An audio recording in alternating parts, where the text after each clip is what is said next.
Hey everyone, today we're going to be talking about evaluation of professional development. Specifically, we're going to be looking at Kirkpatrick's training evaluation model, and we're going to be talking about how we can use that to evaluate the professional development that we create for our teachers and have rolled out to the schools across a district. And this is really important because we spend a lot of time and money in creating these professional developments, and teachers spend a lot of time and resources trying to roll out the skills that they learned in the professional development. And we need to know, is this worth it? Is the professional development actually achieving its goals? And if it's not, we need to have this data so that we can make adjustments to make sure that what we're doing as a school system is valuable. This is very important in all instructional design.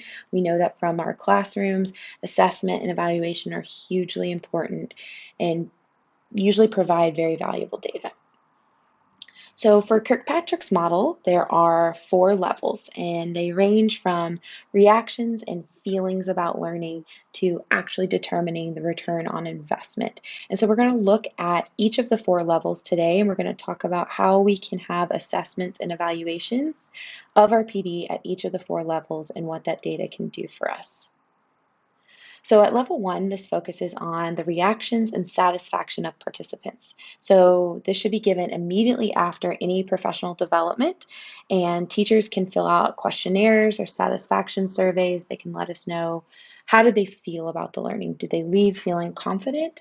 Did they leave feeling confused, overwhelmed? This is important because if we're pushing too much information on teachers, then they're less likely to begin applying what they've learned.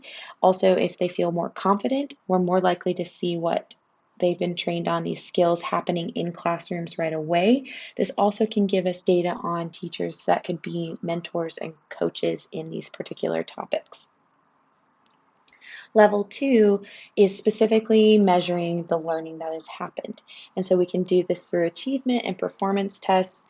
If we get down into the nitty-gritty, achievement tests will measure knowledge. So if we are teaching teachers about the SAMR model, we would measure this. They would fill out like, what is substitution, what is augmentation, what is modification, what is redefinition, and just, do they have this basic level knowledge? Performance tests would be having them demonstrate tasks. So this could be at the end of the professional development.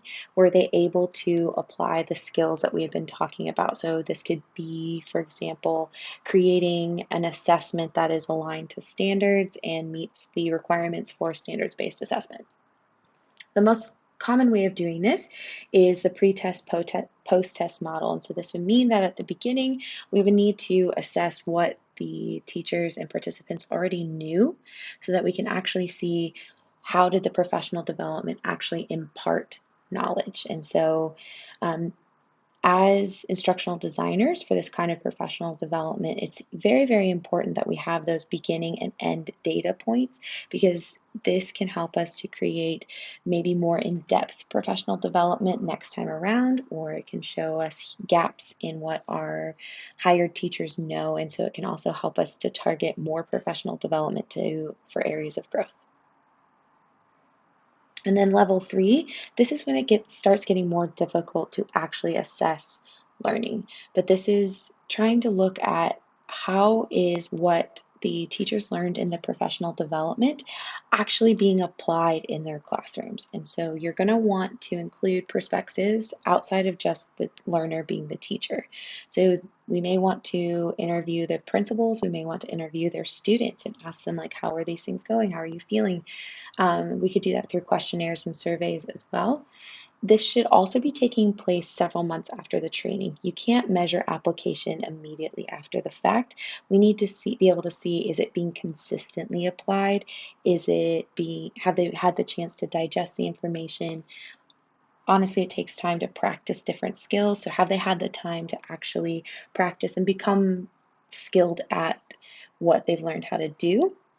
Another thing we could do is have teachers create portfolios of evidence of their new skills and the performance data from this. An example of this in the real world is for the ISTE certified educators. After they do the training, they have 6 months to submit a portfolio showing all of the skills that they had learned from their training. And this is a really great way giving teachers time and then actually being able to see how did you apply this in your classrooms. You can also have survey data on changes made because of the training. This is a really great way to have teachers actually reflect on what they learned, how they felt about it, but also see the effects of it in their classroom and how they feel about those results in their own classrooms. And then level 4, this is the most difficult for instructional designers to actually evaluate. And for us in creating PD for teachers, this will be the most difficult for us to actually empirically measure. And that's because there's so many factors that can affect this. For example, in 2020, we had the COVID-19 pandemic, and that kind of threw a lot of pedagogy out the window, and teachers were just trying to get by. And so obviously, we wouldn't measure the results of any professional development from the beginning of that school year. And so we should also need to be tracked over a long period of time. This means maybe even longer than months. This could be that we need to track this data over a number of school years. And so this can start to be difficult because of teacher attrition, or because maybe teachers have changed grade levels, and so they're not teaching the same things anymore. And so we would have to be really specific in our search parameters of how we would measure this. And another thing is it measures return on investment. So at the beginning of any kind of instructional design, you set learning goals. You know what is supposed to be accomplished through this instructional design. And so when we are doing the measurements, we are going to be looking at, was it successful? Are we meeting those goals? And that sounds simple on paper, except for the fact that often these goals tend to have to do with things like student learning, student motivation, teacher satisfaction. And so those are things that are hard to empirically measure, because it has to do with the thoughts and feelings of our students and teachers. And so in developing these level 4 types of assessments, we can be using surveys, we can be using portfolios, but really we would be wanting to look at these statistical elements that can create the actual return on investment percentage and can actually measure the results of the learning.